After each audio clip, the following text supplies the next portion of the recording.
नमस्कार। प्रस्तुत है आज का चिंतन। जीवन चेतना का भी नाम है। शरीर अच्छा भला होते हुए भी यदि किसी कारण उसकी प्राण ज्योति बुझ जाए तो समझना चाहिए कि मृत्यु की घड़ी आ गई और जो शरीर कुछ क्षण पहले अपना काम ठीक प्रकार कर रहा था उसकी सभी हलचलों का समापन हो गया। इससे प्रतीत होता है कि प्राण में मनुष्य का परिचय उसके शरीर की स्थिति के अनुरूप समझा और बताया जाता है, पर उसकी वास्तविक क्षमता चेतना तत्व पर निर्भर है।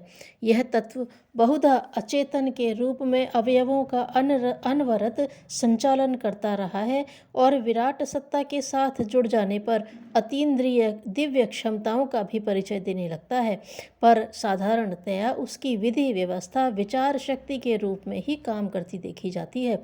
यूँ विचार नए नए आते और उठते रहते हैं, पर जिनका निरंतर अभ्यास चलता रहता है वे ही अभ्यास या स्वभाव बन जाते हैं, व्यक्तित्व के रूप में अपना परिचय देने लगते हैं।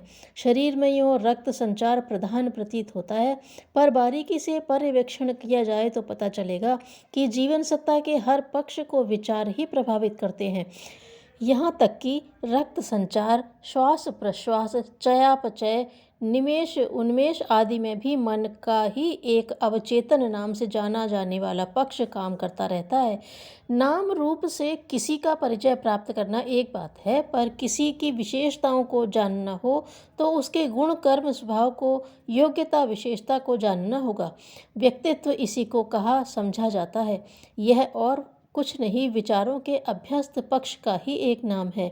कौन व्यक्ति क्या है, इसका वास्तविक परिचय जानना हो तो उसके अभ्यस्त विचारों का ही परिचय प्राप्त करना पड़ता है, कारण कि उन्हीं के कारण शारीरिक और मानसिक गतिविधियों का प्रत्यक्ष संचालन होता है। प्रसन्नता, उदासी, नाराज़गी, निराशा आदि मानसिक परिस्थितियां ही है जिनके कारण शरीर की आकृति में तत्काल अंतर पड़ता दिखता है। शरीर जड़ पदार्थों का बना होने के कारण वह चेतना के अभाव में स्वेच्छापूर्वक कुछ भी कर सकने में समर्थ नहीं होता। उसे जैसी जैसी मानसिक प्रेरणाएं मिलती रहती हैं तदनुरूप ही उसके क्रियाकलाप का संचालन होने लगता है। मन चलने का आदेश देता है तो पैर चलने लगते हैं, खुजली का अनुभव हो तो उंगलियां बताए स्थान को खुजलाने लगती हैं। मलमूत्र त्यागने की, भूख प्यास की अनुभूति सर्वप्रथम मस्तिष्क में ही होती है। इसके उपरांत अन्य अवयव तदनुसार सरंजाम जुटाने लगते हैं। नींद मस्तिष्क को ही आती है और देखते देखते पैर पसर जाता है। क्रोध आवेश की मनःस्थिति में उत्तेजक मस्तिष्क होने के कारण भूख प्यास और नींद सब कुछ गायब हो जाते हैं और उत्तेजना से अनुप्राणित शरीर असाधारण और अस्वाभाविक गतिविधियां अपना बैठता है। चेहरा एक दर्पण है जिसको बारीकी से निहारने पर पता चलता है कि मनुष्य की अंतरंग मन स्थिति क्या है, जीवन क्या है। विचारों की परिपक्वता से विनिर्मित एक स्वभाव समुच्चय। इसी कारण मनुष्य की शारीरिक संरचना में यत्किंचित अंतर रहते हैं, उसके वास्तविक मूल्यांकन में जमीन आसमान जैसा अंतर पाया जाता है। शिष्ट अशिष्ट की भाव भंगिमाएं उनकी वास्तविक स्थिति का अधिकांश परिचय बिना पूछे ही बता देती हैं। गुण कर्म स्वभाव का परिचय भी हाव भाव में हलचलों और क्रियाकलापों के सहारे बिना पूछताछ किए भी बहुत कुछ अंशों में मिल जाता है। वस्तुतः विचार ही मनुष्य जीवन के हर पक्ष पर छाए रहते हैं। अनुमान तो अन्य प्राणियों की मन स्थिति का भी उनकी चेष्टाओं को देख कर लगता रहता है। मनुष्य तो विचार प्रधान जीवधारी है, उसकी समूची सत्ता और महत्ता विचारों से ही अनुप्राणित होती है। इसलिए संपर्क में आने वालों के संबंध में हम एक मोटा अनुमान सहज ही लगा लेते हैं। शरीर और मन पारस्परिक एक दूसरे के साथ अविच्छिन्न रूप से जुड़े हुए पाए जाते हैं। मनुष्य का मूल्यांकन उसकी आदतों के अनुरूप होता है। विचार ही शरीर पर विशेषतया मुखमंडल पर छाए रहते हैं। उन्हीं की प्रेरणा से ज्ञात और अविज्ञात चेष्टाएं बन पड़ती हैं जो किसी के स्तर एवं चरित्र की अधिकांश परिचय देती रहती हैं। इन तथ्यों पर जितना विचार किया जाए उतना ही स्पष्ट यह निष्कर्ष निकलता है कि मनुष्य और कुछ नहीं, मात्र कुछ विचारों के संकेतों पर नाचने वाली कठपुतली मात्र है, जो अभ्यास में आते रहने के कारण परिपक्व हो जाते हैं और आदतों के रूप में अपना परिचय देने लगते हैं। यह भी किसी हद तक है कि अभ्यस्त गतिविधियों के कारण विचारों का एक प्रवाह बन जाता है, पर यह और अधिक सही है कि विचारों की निजी क्षमता होती है और वह प्रयोग में आते रहने के कारण जीवन के अनेक पक्षों को प्रभावित करती है। यही कारण है कि किन्हीं आदतों को बदलने के लिए तदनुसार विचारों में परिवर्तन करना पड़ता है।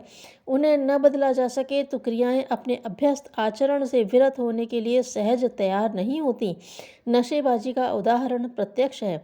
जिन्हें उस प्रकार की आदतें पड़ जाती हैं वे तब तक छूटती नहीं जब तक कि प्रतिपक्षी विचारों की सशक्तता समुचित दबाव न देने लगे। यही बात अभिनव आदतों के संबंध में भी है। तथ्य और निष्कर्ष पर पहुंचते हैं कि जीवन क्रम में आवश्यक हेर फेर करने के लिए तदनुरूप विचारों का गठन और परिपाक करना होता है। इसके बाद ही अभीष्ट परिवर्तन की बात बनती है। विचार जहाँ के तहाँ बने रहे तो चाहते हुए भी व्यक्ति अपने में कोई महत्वपूर्ण परिवर्तन कर सकने में समर्थ नहीं हो पाता। इन दिनों बहुसंख्यक लोगों की मान्यताएं, आस्थाएं, विचारणाएं, इच्छाएं और गतिविधियां ऐसी हैं जिन्हें दूरदर्शी विवेकशीलता की कसौटी पर सही नहीं माना जा सकता। तात्कालिक लाभ की कल्पना में आकुल व्याकुल होकर लोग कुछ भी करने को तैयार हो जाते हैं। इन्हें इतनी फुर्सत नहीं होती कि क्रिया की प्रतिक्रिया का अनुमान लगा सके और यह सोच सके कि आजकल की उतावली कल कितने बड़े दुष्परिणाम उपस्थित कर सकती है। ऐसा उत्कट आभास न होने पर गाड़ी ढर्रे पर चलती रहती है। भली बुरी आदतें अपने स्थान पर जमी रहती हैं और मनुष्य व्यामोहग्रस्त की तरह वैसा ही करता रहता है जैसा कि दूरदर्शी विवेकशीलता के रहते वैसा करना अनुचित और हानिकर माना जाता है। मनुष्य स्वभाव से अनुकरण प्रिय है। इर्द गिर्द के लोगों को जैसा करते देखता है उसी की नकल बनाने लगता है। उचित अनुचित का विवेक करने के लिए तो विकसित विवेकशीलता चाहिए, उसका प्रायः अभाव रहता है। जैसा कुछ अधिकांश लोगों को करते देखा जाता है उसी को सही मानने और अनुकरण करने का मन बन जाता है। दुर्व्यसन प्रायः इसी कारण छूत की बीमारी की तरह फैलते हैं, क्योंकि उन्हें अधिकांश लोग अपनाते दिखते हैं। अतः विचारों के सुनियोजन पर सावधानी पूर्वक ध्यान दिया जाना चाहिए। चिंतन को सुदृढ़ बनाने के लिए सतत प्रयासरत रहना चाहिए। भोजन स्वाद की अपेक्षा स्वास्थ्य की दृष्टि से करें। धन्यवाद।